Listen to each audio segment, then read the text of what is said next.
This rash could change your life, and not in a good way. If you or someone you love noticed a red circular rash, especially after being outdoors, you cannot ignore it, because what might look like a harmless skin reaction could actually be the calling card of one of the most misdiagnosed and misunderstood diseases in modern medicine, Lyme disease. Now, most people think Lyme starts with a tick, then a bullseye rash, then you get some antibiotics and everything is fine. That's the story we've been told. But in 25 years of treating Lyme patients, I can tell you, it rarely plays out like that. Stick around, because at the end of this video, I'm going to answer the most common questions I've heard about Lyme rashes over the last 2 decades by people just like you, people who were misdiagnosed, ignored, or told it's just stress. I've helped thousands of people beat chronic Lyme, many of whom had given up hope. And it often starts with one critical clue, a rash that gets brushed off. In this video, I want to walk you through what Lyme rashes actually look like, why some people never get one at all, and why understanding this could change everything for your health or your loved one's recovery. And I'll also share how we treat rashes and the root causes behind them, so people don't just survive Lyme, they actually heal. Let's start here. Not all Lyme rashes look like the classic bullseye. Now, we've all seen the CDC photo of the red ring with a pale center. It's textbook. And yes, that does happen. But more often than not, I see other patterns, blotchy patches, flat red areas, raised bumps, or rashes that look like bruises or heat rashes. I've even seen cases where the rash looked like shingles or eczema. The tricky thing is that Lyme can mimic other skin conditions. So if a doctor isn't trained to recognize the variations, it gets misdiagnosed. People get sent home with steroid creams, antibiotics for something else, or nothing at all. Bottom line, if you were outside, especially hiking, camping, gardening, or even just walking your dog, and you get a weird rash that wasn't there before, you need to ask, could this be Lyme? Now, here's the second truth. No rash doesn't mean no Lyme. Roughly 20 to 30% of Lyme patients never see a rash. In fact, many of my most advanced Lyme patients never saw a tick, never had a rash, and still ended up with devastating fatigue, pain, brain fog, mood changes, or neurological issues. The reason? Ticks are tiny. They can be the size of a poppy seed. They bite, fall off, and you never even notice. So people assume it can't be Lyme. I would have known. But that assumption can delay treatment by months or years. And Lyme bacteria don't care if you saw the tick or not. They're in your body, burrowing into joints, nerves, the brain, the heart,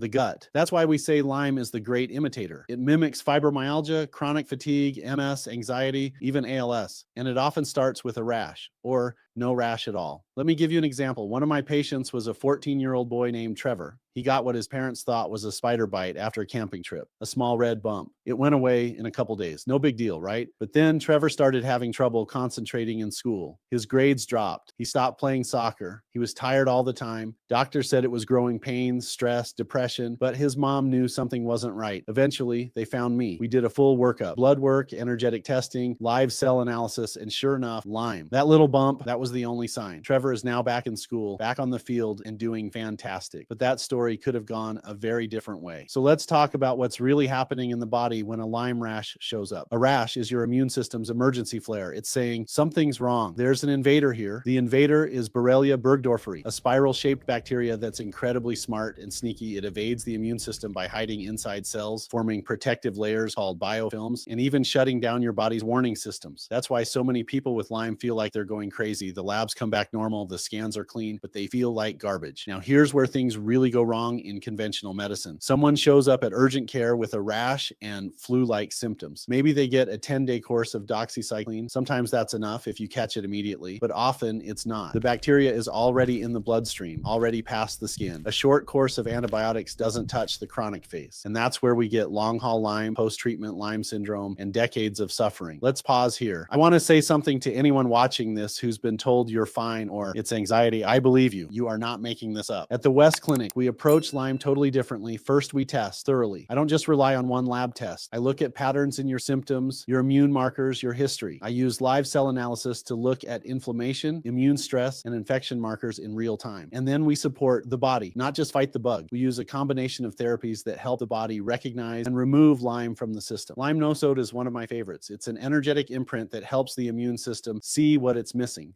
It's like showing your white blood cells a wanted poster. Then we use immune power to activate natural killer cells and macrophages, the immune warriors. Aminomile helps replenish protein and stamina because Lyme eats up your reserves. And even Keel 9 is a custom blend to support emotional stability. Lyme messes with the nervous system. Anxiety, depression, mood swings, they're common. Even Keel helps bring you back to center. We also use IV therapy, ozone, neural therapy, and sometimes peptides depending on the case. The point is, healing doesn't come from one pill. It comes from a strategic layered approach. Let's talk about prevention for a second. If you're in a high-risk area, Northeast, Upper Midwest, parts of California, or anywhere with wooded trails or deer, check yourself and your kids after being outside. Use tick repellent, wear long pants, and if you find a tick, don't squeeze it. Remove it with tweezers close to the skin and save it. We can actually test the tick to see what pathogens it was carrying. That one step could save you months of pain. Let's wrap up with some of the most common questions I hear from patients. What if I had a rash, but it went away? Lyme is sneaky. The rash often goes away after a few days or weeks, but the infection can still be active inside. If you develop joint pain, fatigue, brain fog, or mood issues afterward, get checked. Can I still have Lyme if I never saw a tick? Yes, ticks are tiny and the bite is painless. Many people never notice. That's why history, symptoms, and comprehensive testing matter. What test should I ask for? Standard testing includes ELISA and Western blot. I also recommend IGeneX or Vibrant Labs, but testing can miss cases. That's why we don't just treat labs, we treat people. If you're watching this and thinking, this sounds like me, I want to invite you to take the next step. Go to lymefighter.com to download your free Lyme recovery guide and evaluation worksheet. You don't have to do this alone. There is a path forward, and I'd love to walk it with you. If this was helpful, please like the video, subscribe to the channel, and share it with someone who might need this message. You could change their life. And if you want to keep learning, check out our next video, the 5 early symptoms of Lyme disease you shouldn't ignore. It could be the most important video you watch this year. You are not your diagnosis. Let's get you healthy.